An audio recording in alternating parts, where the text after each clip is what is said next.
Sejam todos muito bem-vindos, é um prazer estar falando com vocês aqui hoje. Eu sou Regiane Cunha, sou terapeuta, sou especialista no tratamento para pacientes depressivos e ansiosos, e é um prazer estar iniciando esse quadro aqui no Terapeutas Pro, um quadro feito para vocês que são terapeutas saberem o que tem por detrás do sintoma dos vossos pacientes.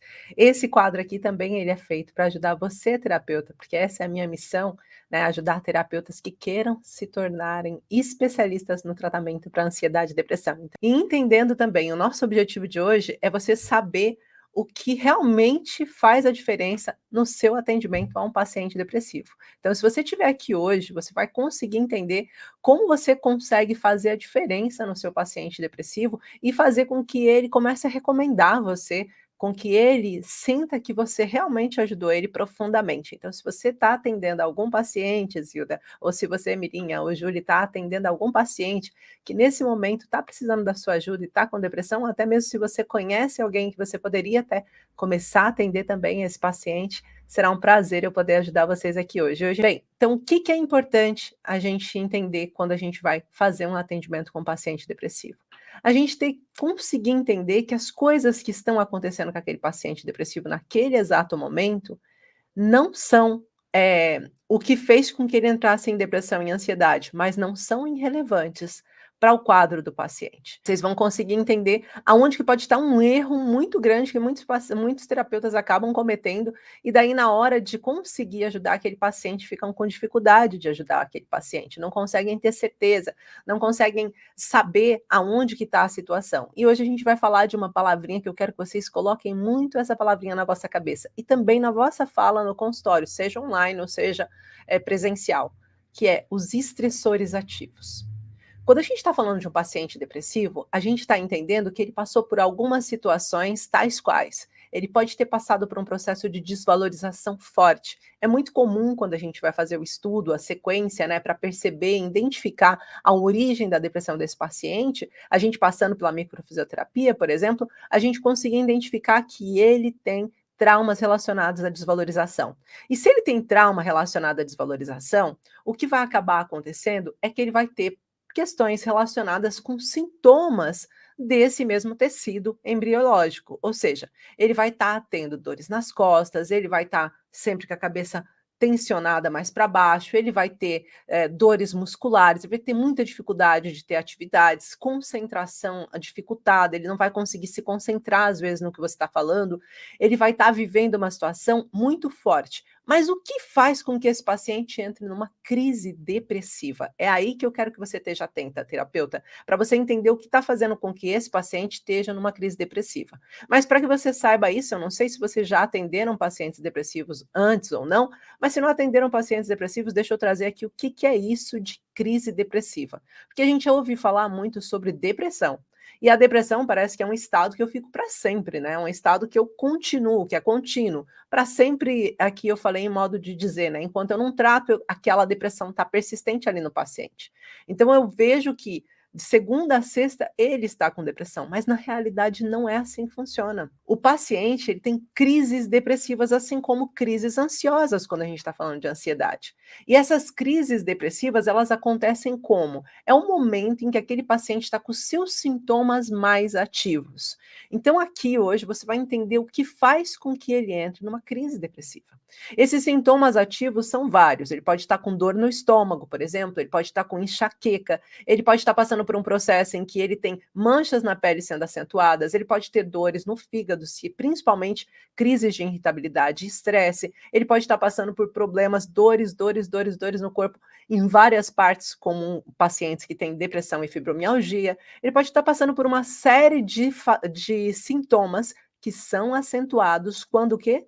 Quando ele entra num estressor ativo. Então, é esse o ponto que a gente vai tocar hoje. Eu espero que tenha ficado claro aqui para vocês essa questão inicial da importância do conteúdo que eu estou trazendo aqui hoje para vocês, porque se a gente for pensar onde que eu consigo encontrar, né, essas respostas, a gente vai precisar ler muitos livros para chegar na base que eu estou trazendo aqui para vocês sempre quando eu faço as lives para vocês. Eu trago aqui para vocês o caminho mais rápido para vocês conseguirem chegar com mais exatidão e terem melhores resultados no vosso consultório, no vosso atendimento online, né, independente de onde você atenda. Então é importante vocês pensarem nisso.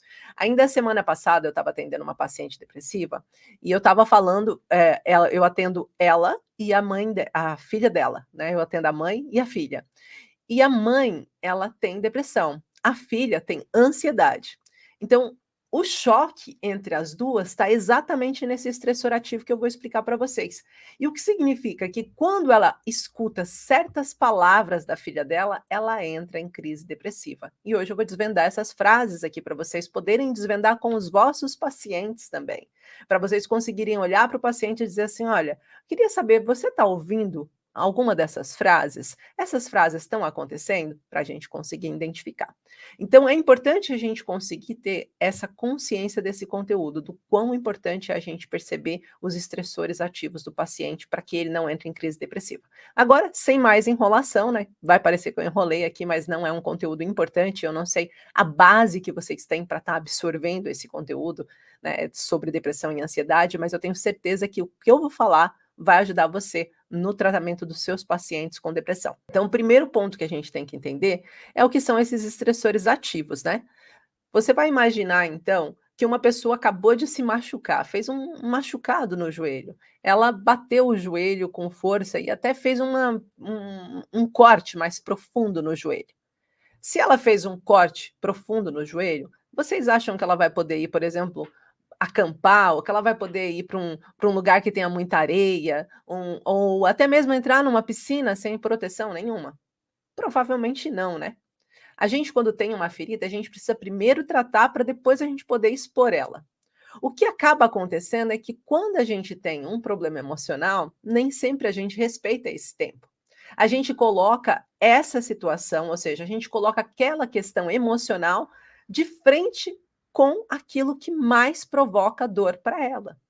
Então, ao contrário de quando eu tenho uma lesão, uma fratura, eu tenho uma fratura, olha só, se a gente for pensar a medicina convencional e a gente pensar também no nosso corpo, todas as dores físicas que nós temos, quando elas são doridas demais e quando elas passam por um processo de transformação, seja porque elas se magoaram, seja porque cortou, seja porque aconteceu alguma coisa, a partir do momento que elas passam por isso, o que que você faz? Você tem que proteger esse lugar. Você vai proteger. Se você teve uma fratura, você vai engessar aquele lugar para ficar fixo no sítio certo, e enquanto isso você está protegendo, você não vai nadar, você não vai tomar banho, você não vai correr, você vai proteger até voltar ao seu estado original, ou mais perto do seu estado original. Depois disso, você vai precisar fortalecer, não é? Você vai precisar fortalecer novamente o braço para você poder usar esse braço. Só que a questão é que as feridas emocionais a gente não trata com esse mesmo privilégio. A gente não trata dessa mesma forma, a gente não olha desse mesmo jeito. Então, é a sua missão como terapeuta, como agente de cura, mostrar para o seu paciente que você precisa também desse olhar de proteção e de tratamento. São dois olhares muito importantes para você poder ser um terapeuta profissional, é o que eu chamo de terapeuta próprio, por isso que o nome desse canal aqui de comunicação de vocês é Terapeutas Pro, né? O meu nome é Regiane Cunha, eu sou especialista no tratamento para pacientes ansiosos e depressivos, mas aqui eu trago o perfil Terapeutas Pro para fazer com que você se torne um terapeuta profissional. Então, esses dois aqui, proteção e tratamento, é fundamental para o seu paciente. E como que a gente consegue, então, protegê-lo? A primeira coisa, para eu proteger o meu paciente, eu tenho que entender quais são os estressores ativos dele. E aí vai entrar a palavra estressor ativo para você. Então, estressor ativo é aquilo que faz com que o paciente que está com a ferida exposta emocional fique pior. É aquilo que faz com que ele colapse. É aquilo que faz com que ele entre numa crise depressiva. É aquilo que faz com que doa o coração dele. Então, por exemplo, imagina, se você entende que esse paciente passou por um processo depressivo de longa data ou de curta data que seja, mas que nesse processo depressivo esse paciente estava com trauma relacionado à desvalorização, que foi o exemplo que eu dei no início dessa live, se ele estava num processo de desvalorização, obviamente, o que vai acontecer? Sempre que ele for desvalorizado, sempre que ele se sentir humilhado, que ele não se sentir ouvido, que ele se sentir isolado, ele vai entrar numa crise depressiva. E quando que essas situações acontecem? Vou dar aqui alguns exemplos para vocês. Vou dar da Carolina, que já não está mais entre nós, mas era uma situação que acontecia sempre com ela, sempre mesmo. Ela tinha um filho e ela foi mãe, não foi mãe solo, mas o relacionamento dela com o marido acabou quando o filho ainda era muito pequeno e ela cuidou do filho para o resto da vida, com toda a força. Ela era uma enfermeira-chefe, então ela sempre se dedicou muito para o filho. E o filho, depois de grande, já no segundo casamento, não era tão próximo dela, e era um momento em que ela estava já aposentada, então podia ter mais atenção para o filho. Só que naquele momento o filho também estava numa descoberta profissional enorme, então o filho estava vivendo um momento diferente do dela. E para ela, tudo que ela mais queria era a atenção dele. Tudo que ela mais queria é que ele estivesse ali perto, que ele estivesse com ela. Então, só dele não estar com ela, ela já ficava doente. Ela já adoecia. Ela já ligava e dizia: Gi, eu tô mal, tô novamente mal, vou precisar de uma consulta. E eu falava: mas o que aconteceu, Carolina? E aconteceu o quê? Aconteceu que quando ela liga ou manda uma mensagem para o filho não responde e ela se sente o quê? Desvalorizada. E quando ela se sente desvalorizada, ela entra numa crise depressiva. Ela começa um processo de autossabotagem, ela acha que ela não merece atenção, ela acha que ela incomoda as pessoas, ela acha que ela deixou tudo da vida dela em prol do filho, mas afinal de contas, nada está acontecendo.